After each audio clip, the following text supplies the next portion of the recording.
Assalamualaikum warahmatullahi wabarakatuh. Hai guys, kembali lagi bersama saya Fadli Ajo Wayoy dan masih di channel Kito Fishing. Nah, kali ini kita akan bicara tentang berbagai pantangan ketika berada di laut. Tapi sebelumnya jangan lupa tekan tombol subscribe, like, serta senggol loncengnya. Terus kalau ada masukan silahkan komen di bawah ya guys. Oke. Nah, laut telah memberi kita banyak hal, terutama kekayaan hayatinya. Setiap hari kita dapat membeli atau memancing ikan dari laut. Anugerah ini patut kita syukuri. Bagi mereka yang hobi memancing, pemancingan di laut lepas maupun pulau dan pinggir pantai sudah barang tentu menjadi pilihan yang menarik pula. Rekreasi sekaligus olahraga bermodalkan joran dan tali kail ini sekarang banyak sekali diminati guys. Namun bagi Anda yang menjalani hobi memancing di laut, ada beberapa hal yang patut menjadi perhatian, terutama terkait dengan kearifan lokal yang berlaku di kalangan pelaut tradisional. Berikut sejumlah pantangan di laut versi nelayan tradisional Minangkabau yang telah dirangkum oleh Kito Fishing. Yang pertama, jangan membuang bangkai ke laut. Membuang bangkai di sini bisa berarti membuang bangkai yang berasal dari darat dengan niat untuk menyampakkannya atau menyampahi laut. Bisa juga menggunakan bangkai binatang darat sebagai umpan. Menurut cerita para nelayan, sejumlah pemancing yang nekat menggunakan bangkai binatang darat sebagai umpannya kerap didatangi makhluk astral penghuni laut. Kemarahan laut tumpah dengan cara seperti ini. Ada pula cerita tentang pemancing yang menjadikan bangkai sebagai umpan dan setelah itu ia mendapat sakit.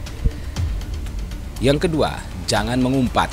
Meskipun hasil pemancingan tidak seberapa, tapi kita tidak boleh mengumpatinya.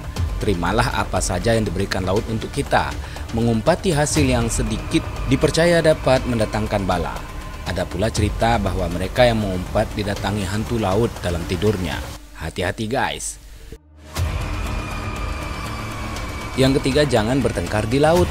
Laut adalah tempat yang tenang. Ketenangan itu jangan sampai pula rusak oleh kita dengan bertengkar atau berkelahi dengan teman sendiri. Misalnya berkelahi di atas kapal atau di pulau. Hal ini dapat merusak ketenangan laut. Yang keempat, jangan terlalu terkejut apabila melihat hal-hal yang aneh. Nah, ada banyak hal aneh yang dapat kita temui di laut. Hal-hal ini seringkali terasa aneh karena kita tidak sering atau tidak selalu menjumpainya. Sebagai orang yang lebih banyak menghabiskan waktu di darat, para pemancing disarankan untuk tetap tenang apabila ada kejadian yang kira-kira tidak biasa atau bahkan di luar nalar. Salah seorang pemancing dari Kito Fishing Club, Dazal, menceritakan bahwa dirinya pernah melihat kayu gelondongan sebesar kapal yang terapung di laut. Berbeda dengan kayu biasa, kayu ini sama sekali tidak basah. Namun ia berusaha untuk tetap tenang. Akhirnya kayu besar tersebut menghilang begitu saja. Dan Dazal beserta teman-teman melanjutkan pemancingan. Yang kelima, jangan melawan nakoda atau tungganai kapal. Sejumlah kejadian kapal naas atau kapal tenggelam kerap diwarnai kisah tentang penumpang yang melawan pada nakoda atau tungganai. Selayaknya pimpinan dalam pelayaran, nakoda harus percaya atau tetap dipercaya sebagai orang yang punya pengetahuan yang baik dibanding kita sebagai penumpang. Karena itu, melawan pada nakoda sama saja dengan mencelakakan diri sendiri. 6.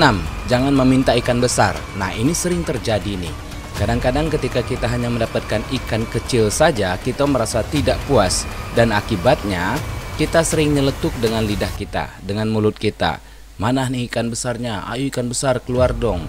Nah, saya sendiri pernah punya pengalaman. Ketika melakukan hal seperti itu, lalu kemudian tiba-tiba ikan besar itu memang datang. Dan itu sangat menakutkan guys. Nakoda kapal kami waktu itu menceritakan bahwa ikan besar itu sebenarnya adalah kancah-kancah, semacam paus yang tiba untuk memberi peringatan bagi para pemancing yang berada di laut agar tidak mengumpati keberadaan ikan-ikan kecil yang berhasil dipancing.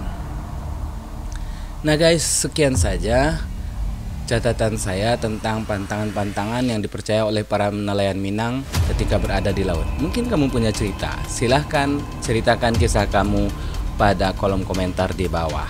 Jangan lupa ya, like, subscribe, dan senggol loncengnya. Assalamualaikum warahmatullahi wabarakatuh.